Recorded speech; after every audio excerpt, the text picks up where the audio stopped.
Hello everyone.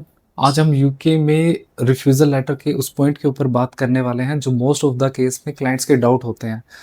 Client का सबसे पहला डाउट होता है कि सर हमारे रिफ्यूज़ल लेटर पर एक लाइन मेंशन होकर आई है कि you have no right of appeal और एडमिनिस्ट्रेटिव रिव्यू।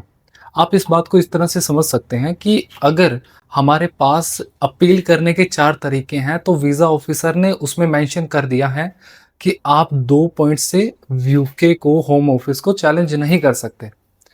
अब 2 पॉइंट्स कौन से हैं जिनसे हम चैलेंज कर सकते हैं? तो पहला पॉइंट होता है पैप का, प्री एक्शन प्रोटोकॉल जिसे हम कहते हैं, और दूसरा तरीका होता है जुडिशियल रिव्यू के थ्रू। आप जुडिशियल रिव्यू के थ्रू चैलेंज कब कर सकते हैं? जब आपने पैप किया हो।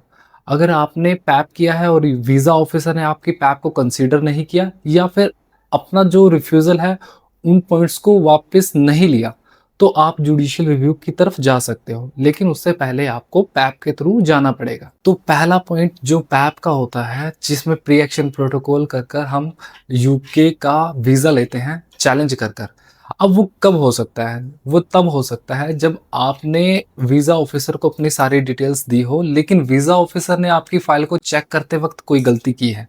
अब वो गलतियाँ क्या-क्या हो सकती हैं? वो बहुत सारी मिस्टेक्स होती हैं, बहुत सारी चीज़ें होती हैं जिस पे वीज़ा ऑफिसर शायद गौर ना करे और आपको रिफ्यूज़ल दे दे। प्री एक्शन प्रोटोकॉल में हम वीज़ा कब ले सकते हैं? अगर वीज़ा ऑफिसर ने आपकी फ़ाइल को चेक करते वक़्त गलतियाँ की हैं, तो आप प्री एक्शन प्रोटोकॉल के थ्रू वीज़ा ले सकते हैं। हम उसमें चैलेंज करते हैं, वीज़ा ऑफिसर उसमें हमें 14 दिन का टाइम देता है और उसके बाद जब वो हमारी पैप को एक्सेप्ट कर लेता है कि ठीक है, जो आपने हमें पॉइंट्स दिए हैं, हम उन्हें कंसीडर करते हैं और आपको 3 महीने बाद आपका बेटर आउटपुट देंगे, तो 3 महीने बाद आपको वीज़ा मिल जाता है। अब हमने चैलेंज में जो वीज़ा लिए हैं, अब वो वीज़ा वो हैं जिस पे वीज़ा ऑफिसर ने मिस्टेक की थी। हमारी कोई गलती नहीं थी फाइल के अंदर और वीज़ा ऑफिसर ने अपनी गलती मानकर हमें वीज़ा 6 महीने के लिए ग्रांट कर दिया। इसी तरह की इन्फॉर्मेटिव वीडियोज़ के लिए हमारे चैनल को सब्सक्राइब कीजिए ताकि मैं आपको और भी इन्फॉर्मेटिव वीडियोज़ प्रोवाइड करूँ।